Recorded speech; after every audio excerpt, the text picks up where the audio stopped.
धम्मास्मंद संघस्मंद किंवा धम्ममंगलमध्ये जे गुरुवर्य लाभले ते धम्मसारा ह्यांना माझं त्यांच्याकडून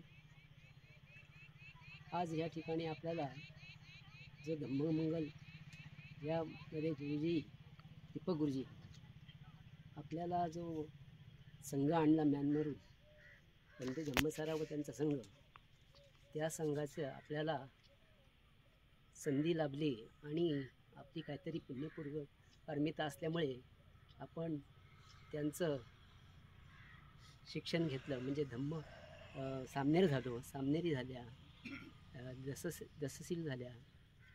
तर खूप छान आपल्याला हे मिळालं, शिक्षण मिळालं. कारण जे विनय आहेत, सामनेराचे काय विनय, भिक्खूंचे काय विनय, दसशिलांचे काय विनय आणि शिलांचे काय विनय आपण ऐकले. आणि विपश्यनासुद्धा खूप चांगल्या प्रकारे आपल्याला बघायला मिळाली, सगळं दाखवलं. आणि हे जे आपण कालच मला वाटते आपण इथे गेलो होतो अकोल्याला. कसा होता तुमचा पिंडपाताचा अनुभव? म्हणते खूप, कारण याच्या आधी मी सामनेर झालेलो आहे, परंतु भिक्षापात्र हे पहिल्यांदाच आपल्या हातात आलेलं आहे.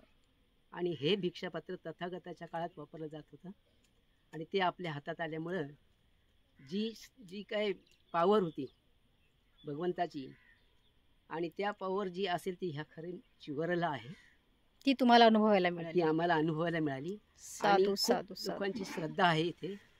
आणि मी एवढे बोलून पूर्ण करू. जय भीम. साधू साधू साधू.